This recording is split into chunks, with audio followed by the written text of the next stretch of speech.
حي على الفلاح.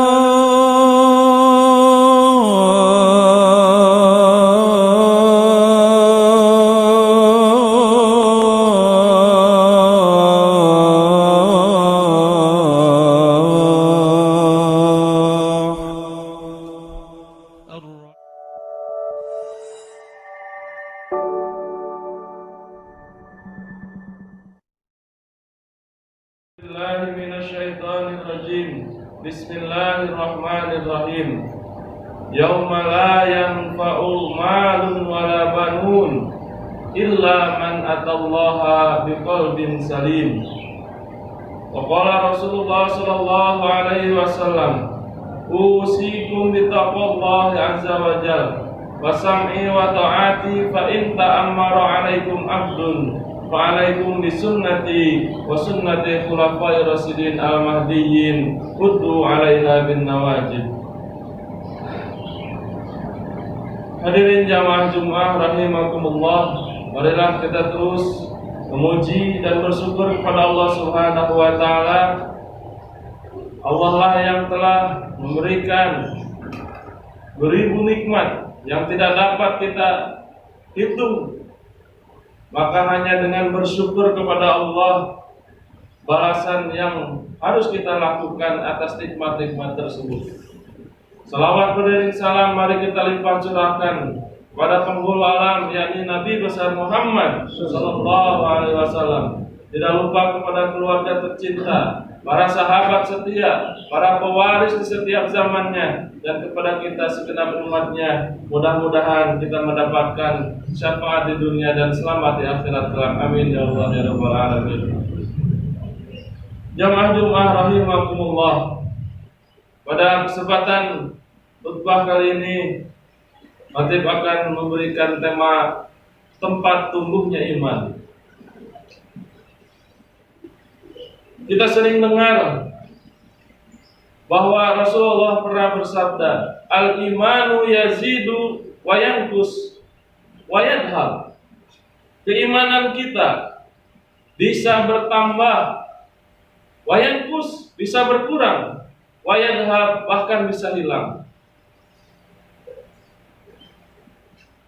Tumbuhnya iman, bertambah, berkurang, kondisi iman kita tentunya tergantung kepada tempatnya.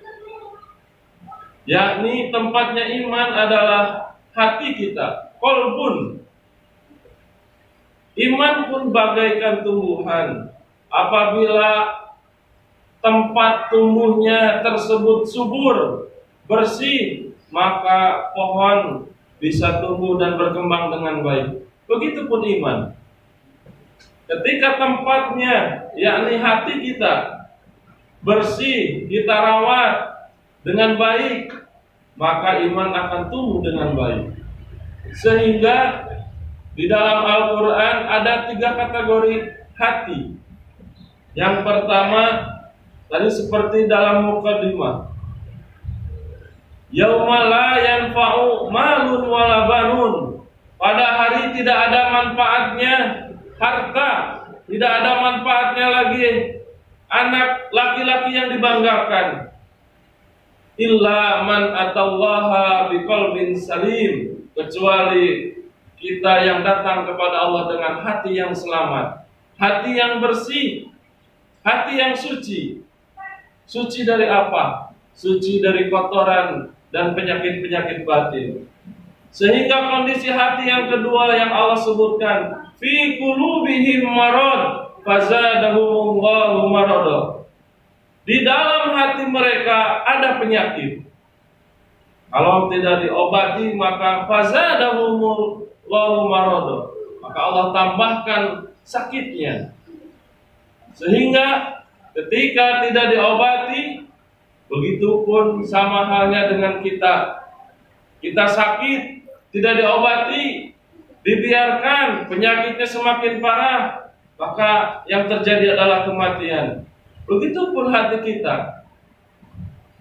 Lahum qulubun la yafqahuna biha. Allah menyebutkannya, mereka punya hati tapi tidak berfungsi sama sekali. Banyak pemberitaan seorang anak tega membunuh orang tuanya, atau orang tua tega membunuh anaknya yang baru lahir. Bukan tidak punya hati, tetapi hatinya telah mati. Maka pentingnya bagi kita untuk terus merawat hati kita, membersihkan dari kotoran-kotoran hati. Rasulullah SAW bersabda, "Innal mu'mina idza aznaba dzanban kana nuqtatun sauda fi qalbihi."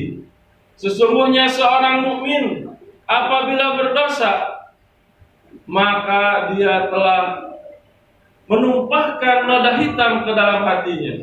Apabila bertobat, maka bersih lagi hatinya. Sehingga yang pertama yang menyebabkan hati sakit adalah dosa kita. Dengan dosa, Rasul mengibaratkan hati kita itu bersih, putih. Ada titik hitam, satu kali berdosa, satu kali mencipratkan titik noda hitam. Kita tahu apabila kaca dibiarkan kotor, tidak dibersihkan, lama-lama tidak akan tembus pandang lagi, terhalang oleh debu. Begitupun hati kita. Ketika hatinya tidak bersih, ketika hatinya kotor oleh berbagai dosa, maka bagaimana iman akan tumbuh? Bukannya tumbuh malah yang berkurang, sehingga ibadah pun malas.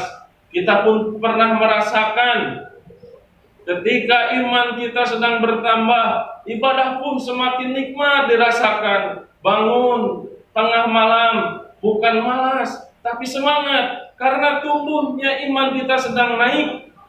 Tapi berbeda ketika iman kita sedang turun, dikarenakan kita banyak dosa, dikarenakan kita banyak lalai kepada Allah, maka ibadah pun akan loyo.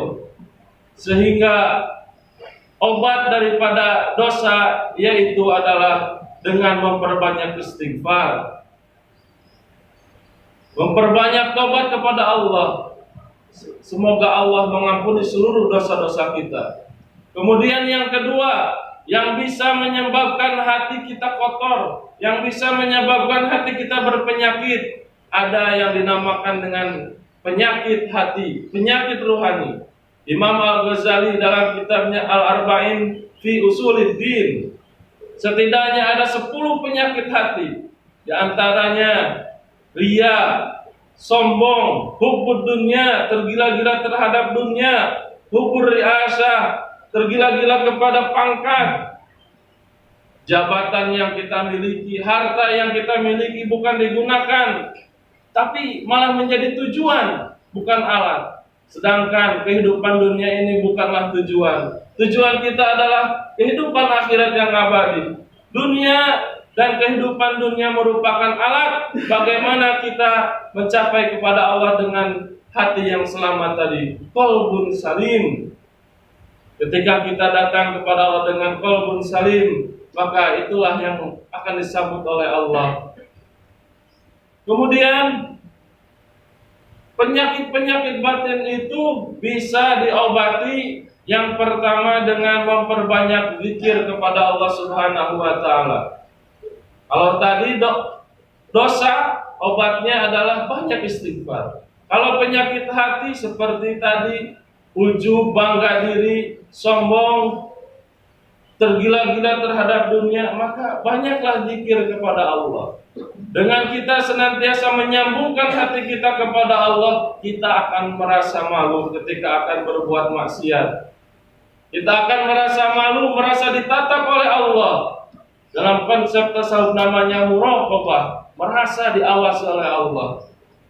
Malu akan berbuat sombong, malu akan berbuat ujub, malu untuk terlalu cinta kepada dunia. Kemudian yang kedua obatnya adalah senantiasa bergaul dengan orang-orang soleh. Ketika kita salah, ketika kita lalai, maka setidaknya ada yang mengingatkan kita untuk kembali ke jalan yang lurus. Yang ketiga, punya pembimbing dalam ibadah.